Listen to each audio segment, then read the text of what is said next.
નમસ્કાર વિદ્યાર્થી મિત્રો. ધોરણ 10 વિજ્ઞાનમાં આપણે ચેપ્ટર 6 જૈવિક પ્રક્રિયાઓની અંદર સ્વયંપોષી પોષણ, વિષમપોષી પોષણ પદ્ધતિ, એકકોષીય સજીવોમાં કેવી રીતે પોષણ થાય એ બધા પ્રશ્નોનો અભ્યાસ કરેલો છે. મિત્રો, આજે જે પ્રશ્ન ચલાવવાના છે મોસ્ટ આઈએમપી પ્રશ્ન છે. બોર્ડની એક્ઝામ માટે મોસ્ટ આઈએમપી પ્રશ્ન કે મનુષ્યના પાચન તંત્ર વિશે સમજાવો.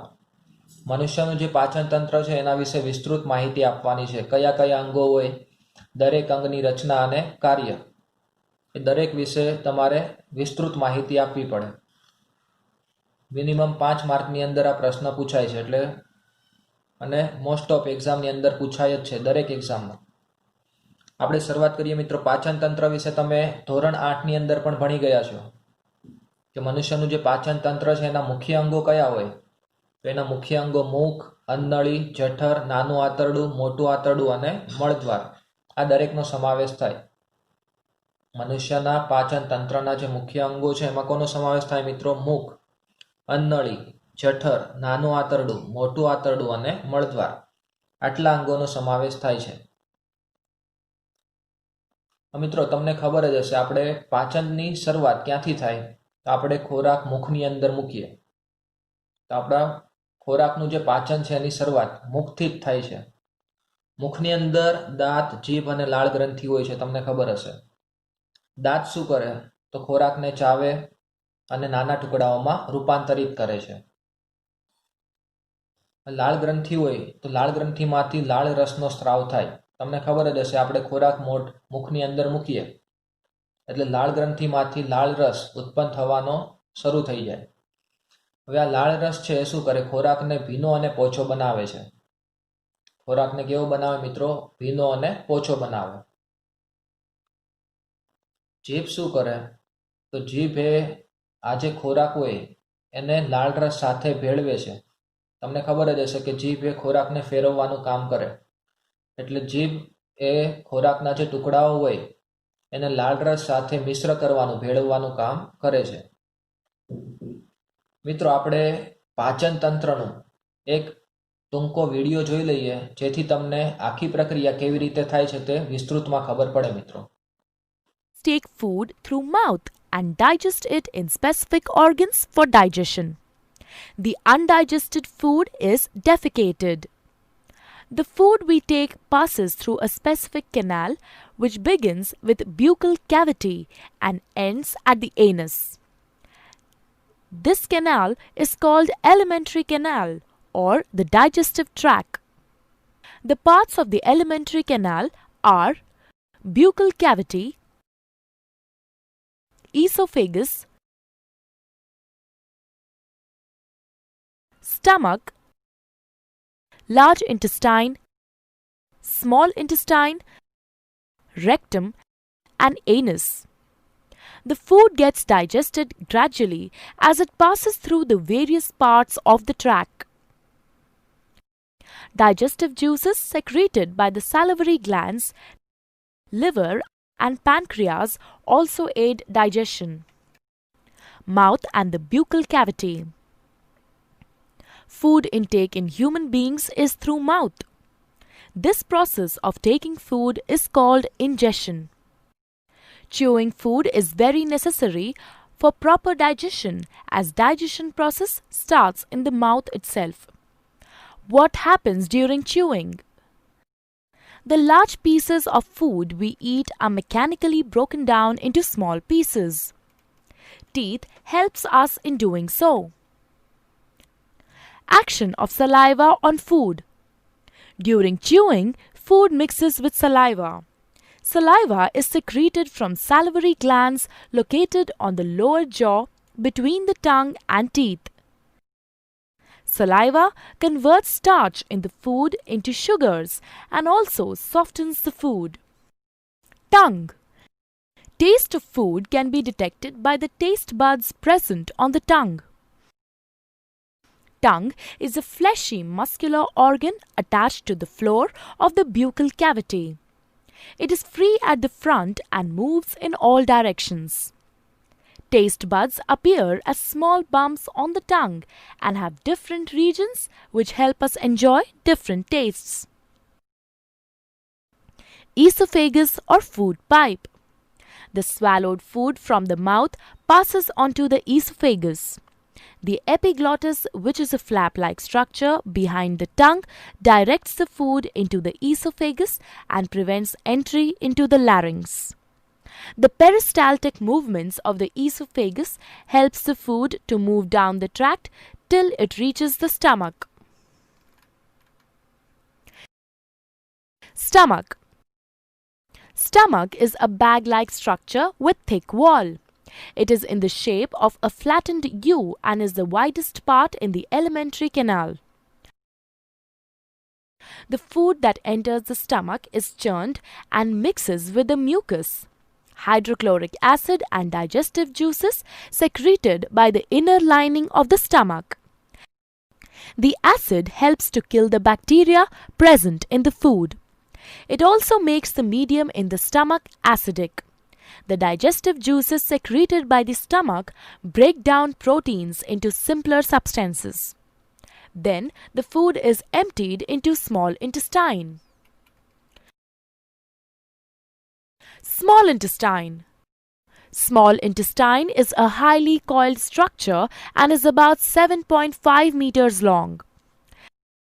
As soon as the small intestine receives food from the stomach, the digestive juices from liver and pancreas are mixed into it. Liver.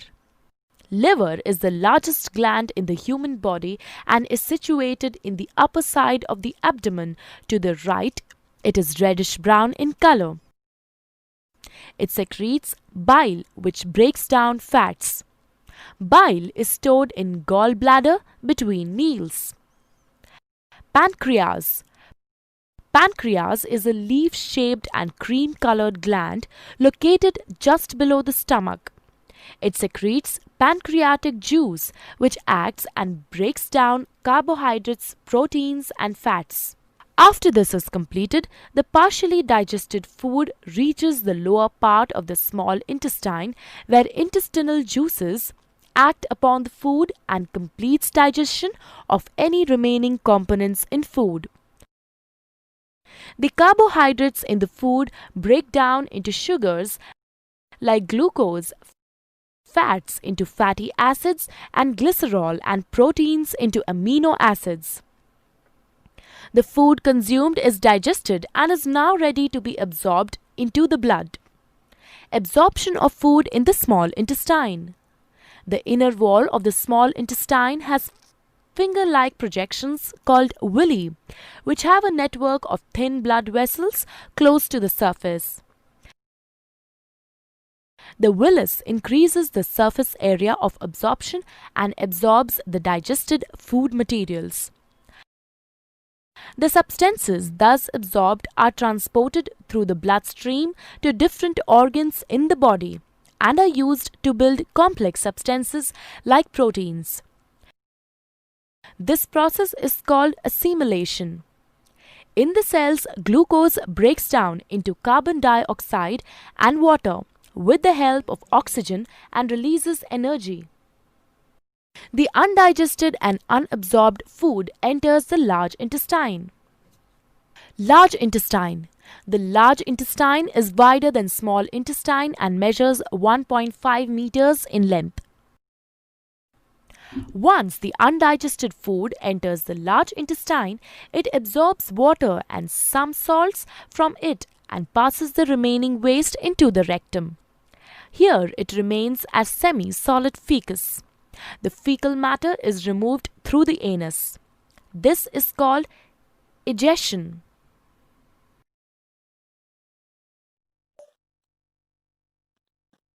મિત્રો વિડીયો ધ્યાનથી જોયો હોય તો તમને ખબર પડી ગઈ હશે મનુષ્યની અંદર જે પાચન તંત્ર છે કેવી રીતે કાર્ય કરે છે. મુખ વિશે કીધું મિત્રો તમને કે મુખની અંદર દાંત, જીભ અને લાળ ગ્રંથિ આવેલી હોય છે. દાંત ખોરાકને ચાવે છે અને નાના ટુકડાઓમાં રૂપાંતરિત કરે છે. લાળ ગ્રંથિ શું કરે? તો લાળ ગ્રંથિમાંથી સ્ત્રાવતો લાળ રસ ખોરાકને ભીનો અને પોચો બનાવે છે. તમને કીધું ને મિત્રો કે લાળ ગ્રંથિમાંથી લાળ રસનો સ્ત્રાવ થાય એ ખોરાકને ભીનો અને પોચો બનાવે. લાળ રસમાં એમાઇલેઝ ઉત્સેચક હોય છે. લાળ રસની અંદર શું હોય મિત્રો? એમાઇલેઝ ઉત્સેચક. તે ખોરાકના સ્ટાર્ચનું શર્કરામાં વિઘટન કરે છે. એટલે ખોરાકની અંદર જે સ્ટાર્ચ હોય કાર્બોદિત એનું શર્કરામાં વિઘટન કરે, શર્કરામાં રૂપાંતર કરે છે. હવે જીભનું કાર્ય, તો જીભ શું કરે તો ખોરાકને લાળરસ સાથે મિશ્ર કરે છે. આગળ કીધું એ રીતે કે જીભ એ ખોરાકને મુખની અંદર ફેરવે છે. ખોરાકને ફેરવે એટલે શું કરે? લાળરસ સાથે મિશ્ર કરે છે. મુખ વિશે જોયું મિત્રો. હવે આગળનો અંગ કયું હતું? અન્નનળી. મુખની અંદર જે ખોરાક હતો એ ભીનો અને પોચો બની જાય છે મિત્રો. આવો ભીનો અને પોચો ખોરાક સરળતાથી આપણે ગળી શકીએ. હવે આવો જે ખોરાક હોય, ભીનો અને પોચો ખોરાક, એ અન્નનળી મારફતે મુખથી જઠર સુધી પહોંચે છે. એટલે અન્નનળી શું કરે તો મુખ અને જઠર બંને વચ્ચે આવેલું અંગ કહેવાય. મુખમાંથી ખોરાકને જઠર સુધી પહોંચાડવાનું કાર્ય કોણ કરે છે? અન્નનળી. ખબર પડી મિત્રો કે ભીનો અને પોચો ખોરાક હતો એ આપણે સરળતાથી ગળી શકીએ. આવો જે ભીનો અને પોચો ખોરાક હતો એ અન્નનળી મારફતે ક્યાં પહોંચે છે? જઠર સુધી પહોંચે. હવે જઠર વિશે જોઈએ. તો જઠર એ આપણી ઉદરગૃહામાં ડાબી બાજુ આવેલું જે આકારનું અંગ છે. જઠર એ કઈ જગ્યાએ? આપણી ઉદરગૃહામાં એટલે પેટમાં ડાબી બાજુએ આવેલું જે આકારનું અંગ છે. તમે આગળનો વિડીયો જોયો હોય હમણાં, તો એમાં જે આકારનું અંગ તમને દર્શાવેલું હતું એ જઠર હતું. મિત્રો, ખોરાક જઠરમાં પહોંચે ત્યારે તે 2 થી 3 કલાક સુધી વલોવાય છે. એટલે 2-3 કલાક સુધી ખોરાક જઠરની અંદર રહે. જઠરની દિવાલમાં જઠર ગ્રંથિઓ આવેલી હોય છે. જઠરની દિવાલમાં શું આવેલું હોય મિત્રો? જઠર ગ્રંથિઓ આવેલી હોય. હવે આ જઠર ગ્રંથિઓ છે એ 3 વસ્તુનો સ્ત્રાવ કરે છે. કોનો સ્ત્રાવ કરે? હાઇડ્રોક્લોરિક એસિડ, ઉત્સેચક પેપ્સિન અને શ્લેષ્મ. આ 3 વસ્તુનો સ્ત્રાવ કરે. ખબર પડી મિત્રો કે મુખમાંથી અન્નનળી મારફતે ખોરાક જઠરમાં પહોંચે છે. જઠરની અંદર ખોરાક 2 થી 3 કલાક સુધી વલોવાય છે. એટલે 2 થી 3 કલાક સુધી ખોરાક જઠરની અંદર જ રહે છે. જઠરની દિવાલમાં જઠર ગ્રંથિઓ આવેલી હોય. આ જઠર ગ્રંથિઓ શું કરે તો કેટલાક પદાર્થોનો સ્ત્રાવ કરે છે. કયા પદાર્થોનો સ્ત્રાવ કરે? હાઇડ્રોક્લોરિક એસિડનો, ઉત્સેચક પેપ્સિનનો અને શ્લેષ્મનો સ્ત્રાવ કરે છે. આ મિશ્રણને શું કહેવાય? જઠર રસ કહેવાય. આ જે ત્રણેય વસ્તુઓનું મિશ્રણ છે, હાઇડ્રોક્લોરિક એસિડ, ઉત્સેચક પેપ્સિન અને શ્લેષ્મ, આ દરેકનું જે મિશ્રણ બને એ ત્રણેયનું મિશ્રણ, એને શું કહેવાય? જઠર રસ કહેવાય. આપણે બીજા ચેપ્ટરમાં જોયું હતું મિત્રો, તમને ખબર હશે કે ખોરાકના પાચન માટે હાઇડ્રોક્લોરિક એસિડની ખૂબ જ જરૂર પડે છે. એટલે જઠરની અંદર જ હાઇડ્રોક્લોરિક એસિડ ઉત્પન્ન થાય છે. હવે આ ત્રણેયનું કાર્ય જોઈએ મિત્રો. હાઇડ્રોક્લોરિક એસિડનું કાર્ય, પેપ્સિનનું કાર્ય અને શ્લેષ્મનું કાર્ય. જઠરની સ્નાયુમય દિવાલ ખોરાકને જઠર સાથે મિશ્ર કરે છે. ખોરાક જઠરની અંદર પ્રવેશે ત્યારે શું થાય? ખોરાક એ જઠર સાથે મિશ્ર થાય છે. દરેકનું કાર્ય જોઈએ તો હાઇડ્રોક્લોરિક એસિડ શું કરે તો એ જઠરમાં ખોરાક સાથે પ્રવેશતા બેક્ટેરિયા અને સૂક્ષ્મજીવોનો નાશ કરે છે. મિત્રો, આપણે ખોરાક ખાઈએ તો ઘણી વખત ખોરાકની સાથે બેક્ટેરિયા અને સૂક્ષ્મજીવો પણ અંદર દાખલ થતા હોય છે. ત્યારે હાઇડ્રોક્લોરિક એસિડ એ ખોરાકની સાથે પ્રવેશતા જે બેક્ટેરિયા અથવા તો સૂક્ષ્મજીવો હોય એનો નાશ કરે. એટલે આપણને એની અસરથી બચાવે છે. એનું બીજું કાર્ય કે તે જઠરમાં એસિડિક માધ્યમ તૈયાર કરે છે. હાઇડ્રોક્લોરિક એસિડ એ એક પ્રકારનું એસિડ જ છે. તે શું કરે તો જઠરની અંદર એસિડિક માધ્યમ તૈયાર કરે છે. એસિડિક માધ્યમમાં જે ઉત્સેચક પેપ્સિન છે તે સક્રિય બને. ઉત્સેચક પેપ્સિન છે એને સક્રિય થવા માટે એસિડિક માધ્યમની જરૂર પડે છે મિત્રો. એસિડિક માધ્યમ ના હોય તો એટલો સક્રિય બની શકે નહીં. એટલે જઠરની અંદર એસિડિક માધ્યમ તૈયાર કરવાનું કાર્ય કોણ કરે છે? Hydrochloric acid. અને બીજું કાર્ય કયું કીધું તો ખોરાકની સાથે પ્રવેશતા બેક્ટેરિયા અને સૂક્ષ્મજીવોનો નાશ કરે છે. શ્લેષ્મ જઠરને એસિડ અને પેપ્સિનની અસર સામે રક્ષણ આપે છે. શ્લેષ્મનું કાર્ય કીધું મિત્રો. શ્લેષ્મ એ ચીકણું પ્રવાહી હોય છે. તે શું કરે તો જઠરને એસિડ અને પેપ્સિનની અસર સામે રક્ષણ આપે છે. હાઇડ્રોક્લોરિક એસિડ તમને ખબર છે જલદ હોય, એટલે શ્લેષ્મ એ એસિડ અને પેપ્સિન છે એની અસર સામે જઠરને બચાવે છે અને રક્ષણ આપે. પેપ્સિનનું કાર્ય શું તો પેપ્સિન એ પ્રોટીનનું પાચન કરે છે. જઠરની અંદર પ્રોટીનનું પાચન કરવાનું કાર્ય કોણ કરે? પેપ્સિન. એટલે મિત્રો, જઠર વિશે ખબર પડી ગઈ તમને કે આપણા શરીરની અંદર ઉદરગૃહામાં ડાબી બાજુએ, ઉદરગૃહામાં એટલે કે પેટની ડાબી બાજુએ, પેટમાં ડાબી બાજુએ જે આકારનું અંગ આવેલું હોય એ જઠર કહેવાય. જઠરમાં ખોરાક પહોંચે એટલે 2 થી 3 કલાક સુધી વલોવાય છે. જઠરની દિવાલમાં જઠર ગ્રંથિઓ આવેલી હોય. આ જઠર ગ્રંથિઓ કોનો સ્ત્રાવ કરે છે? હાઇડ્રોક્લોરિક એસિડ, ઉત્સેચક પેપ્સિન અને શ્લેષ્મ આનો સ્ત્રાવ કરે. આ જે મિશ્રણ છે એને શું કહેવાય? જઠર રસ કહેવાય. જઠરની સ્નાયુમય દિવાલ ખોરાકને જઠર રસ સાથે મિશ્ર કરે છે, એટલે ખોરાક એ જઠર રસ સાથે ભળે છે, એની સાથે મિશ્ર થાય. પછી દરેકનું કાર્ય તો હાઇડ્રોક્લોરિક એસિડ જઠરમાં ખોરાક સાથે પ્રવેશતા બેક્ટેરિયા અને સૂક્ષ્મજીવોનો નાશ કરે છે. તે જઠરમાં એસિડિક માધ્યમ પૂરું પાડે. તે પેપ્સિન ઉત્સેચકને કેવો બનાવે? સક્રિય બનાવે છે, કેમ કે એસિડિક માધ્યમ હોય તો જ પેપ્સિન ઉત્સેચક સક્રિય બની શકે, એટલે તે પેપ્સિનને સક્રિય બનાવે. શ્લેષ્મ શું કરે? તો શ્લેષ્મ જઠરને એસિડ અને પેપ્સિનની અસર સામે રક્ષણ આપે છે. એસિડ જલદ હોય તો આપણા જઠરની દિવાલોને, અંદરના સ્તરને એસિડની અને પેપ્સિનની અસર સામે રક્ષણ આપે. અને પેપ્સિનનું કાર્ય તો તે પ્રોટીનનું પાચન કરવાનું કાર્ય કરે છે. મિત્રો આગળનું અંગ નાનું આંતરડું. નાનું આંતરડું એ આપણી પાચન નળીનું સૌથી લાંબામાં લાંબુ અને ગૂંચળામય અંગ છે. નાના આંતરડાની લંબાઈ મિત્રો મનુષ્યની અંદર લગભગ 6.5 મીટર જેટલી હોય છે. કેટલી લંબાઈ હોય મિત્રો? 6.5 મીટર જેટલી લંબાઈ હોય છે નાના આંતરડાની લંબાઈ. પણ એ અંદર ગૂંચળા સ્વરૂપે આવેલું હોય છે. તે કાર્બોદિત, પ્રોટીન અને ચરબીનું પૂર્ણ પાચન કરે છે. કે ખોરાકની અંદર જે ઘટકો હોય છે કાર્બોદિત, પ્રોટીન અને ચરબી, એનું સંપૂર્ણ પાચન કઈ જગ્યાએ થાય? નાના આંતરડાની અંદર સંપૂર્ણ પાચન થાય છે. જઠરમાંથી એસિડિક ખોરાક નાના આંતરડામાં પ્રવેશે છે. જઠરની અંદર જે એસિડિક ખોરાક હતો એ ક્યાં પ્રવેશે? નાના આંતરડાની અંદર પ્રવેશે. નાનું આંતરડું યકૃતમાંથી પિત્તરસ અને સ્વાદુપિંડમાંથી સ્વાદુરસ મેળવે છે. આ બંને સહાયક પાચન ગ્રંથિઓ કહેવાય મિત્રો.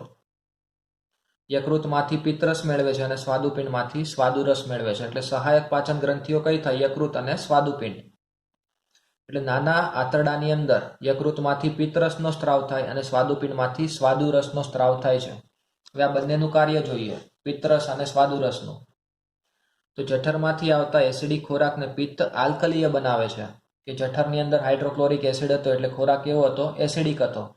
કે જઠરમાંથી જે એસિડિક ખોરાક નાના આંતરડાની અંદર પ્રવેશે એ ખોરાકને પિત્ત કેવું બનાવે છે? આલ્કલીય. એટલે એસિડ જે હતું એનું તટસ્થીકરણ કરે છે. આલ્કલીય એટલે બેઝિક બનાવે. આલ્કલી એટલે શું થાય? બેઝિક. આપણે બીજા ચેપ્ટરમાં ભણી ગયા. એસિડનું તટસ્થીકરણ કરે એમ. પિત્તક્ષારો ચરબીના જે મોટા ગોલકો હોય એનું એકદમ નાના ગોલકોમાં રૂપાંતર કરે છે, વિખંડિત કરે છે. અને આ જે ક્રિયા છે એને તૈલોગીકરણની ક્રિયા કહેવાય.